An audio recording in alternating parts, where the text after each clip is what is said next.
Mr. Presiding Officer, I just wish to give my remarks and second the motion of Senator Judge Bato de la Rosa. I agree with the motion of Senator Judge Bato. Ang gusto nating kalabasan ng paglilitis na ito ay hustisya, hindi politika. Mararating lang natin ito kung masasagot ang mga katanungang na hindi nabibigyan ng linaw hanggang ngayon. Kung kaya't sana naman pag-aralan natin ito ng mabuti. Tama na hindi dapat ito patagalin, pero hindi rin dapat ito madaliin. At the very least, pag-aralan natin ito ng mabuti. Baka naman maaari natin itong ibalik o i-remand muna natin. Tama naman po ang accountability. Huwag lang pong politikahin. May tamang proseso ang impeachment. Dapat pag-aralan natin ito ng mabuti. Under Article 11, Section 3 of the 1987 Constitution, a verified complaint for impeachment may be filed by any member of the House of Representatives or by any citizen upon a resolution or endorsement by any member thereof, which shall be included in the order of business within 10 days and referred to the proper committee within 3 session days thereafter. On December 2, 2024, the first impeachment complaint endorsed by members of the House of Representatives was filed before the Secretary General of the lower house.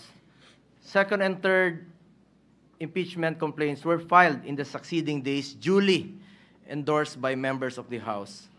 Under Section 3 of the House Rules of Procedure in Impeachment Proceedings, a verified complaint for impeachment shall be filed with the Office of the Secretary General and immediately referred to the Speaker. Despite this rule, Mr. Presiding Officer, the 3 impeachment complaints filed were never referred to the Office of the Speaker. Instead, a 4th verified impeachment complaint signed by more than 200 congressmen, which now constitutes the articles of impeachment, was transmitted to the Senate.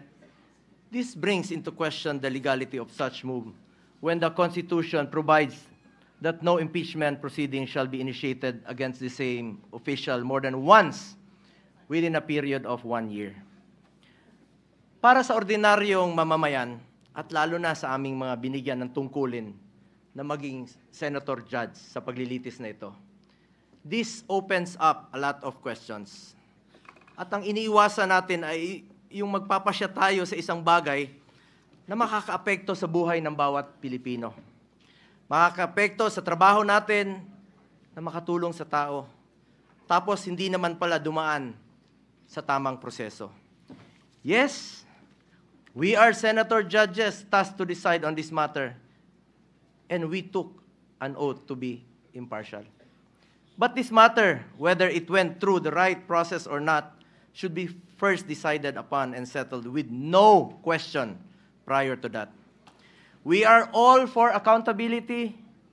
In fact, maganda nga sana mapakita ng accused at ng accusers kung may ebidensya ba o wala. Pero bilang mga mababatas, dapat siguraduhin alinsunod ito sa batas at tamang proseso. Dapat hindi na circumvent ang batas, dapat nasunod ang due process at ang rules. Hindi pwedeng shortcut. Justice delayed is justice denied, and justice conducted the wrong way is no justice at all. Anong nangyari sa 3 naunang impeachment complaints? Bakit hindi ito agad na-refer sa Speaker's Office? Bakit hindi ito isinama sa order of business within 10 session days?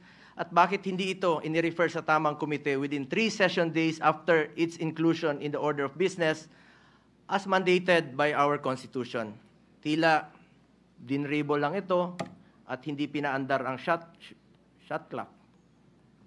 Parang hindi po ma-technical sa oras. Sa basketball nga, hindi pwedeng puro dribble lang. May shot clock po yan at may oras na dapat mong obserbahan. Pangalawang issue na dapat bigyang linaw ay kung maaari bang tumawid ang impeachment case sa 20th Congress. This is the first time in our history that an impeachment case was filed nearing the expiration of a legislative Congress. The reality is, we do not have enough time to finish the impeachment trial this Congress. Mag-aabot na po ang 19th at 20th Congresses at magkakaroon na ng new set of senator judges by June 30. Maging tayo, hindi magkasundo kung paano bang tumawid ito sa next Congress o hindi. Mr. Presiding Officer, ilan lang po ito sa katanungan na legality na hindi pa nasasagot. Mayroon pa pong pending sa Supreme Court challenging the legality of the impeachment case. Baka masayang lang ang oras natin dito if in the end, this complaint suffers from constitutional infirmities. Let us focus on what is important for our people that we serve. Hustisya sa tamang paraan at serbisyo na makakatulong sa mga Pilipino. Yun po ang kailangan ng taong bayan. Yun ang dapat pagtuunan ng pansin. Mr. Presiding Officer, para sa akin, mas mabuting unahin natin ang tunay nating trabaho. Ang pagseserbisyo sa taong bayan, maraming nasasayang na oras sa isyong ito na hindi naman mapapakinabangan ng ordinaryong Pilipino. This issue has already been too divisive. Ilang buwan na po. Mag-focus sana tayo sa pangunahing mandato ng lehislatura. Ang gumawa ng mga batas at magsulong sa mga programa na tunay na tutugon sa mga pangangailangan ng ating mga kababayan, lalong-lalo na po yung mga mahirap at walang ibang malalapitan kundi ang gobyerno. Marami pa pong mga pending bills pa po hanggang ngayon na hindi pa natin natatapos with one working day na lang po. Baka hindi pa po may papasa. At ito po'y mapapakinabangan ng mga kababayan natin. Dapat yan po ang ating unahin. As raised by some of our colleagues yesterday, that in as far as the impeachment case is concerned, based on the results of the recent midterm elections, I believe the Filipino people have decided at ang kanilang desisyon, mas gusto po nilang tutukan natin ang trabaho at serbisyo. Tama na, tigilan na natin ang pamumulitika. 3 taon na lang po, matatapos na ang termino ng Vice Presidente. Election na naman, at antayin nyo lang sana. Ang importante sa ating mga kababayan ay may pagkain sa kanilang hapagkainan. May matibay na healthcare system na kayang tumugon sa pangangailangan ng may sakit, disenteng trabaho at marangal na pagkakakitaan, dekalidad at abot-kayang edukasyon, at ang katiyakan at panatag na ligtas silang makakauwi kahit sa gabi.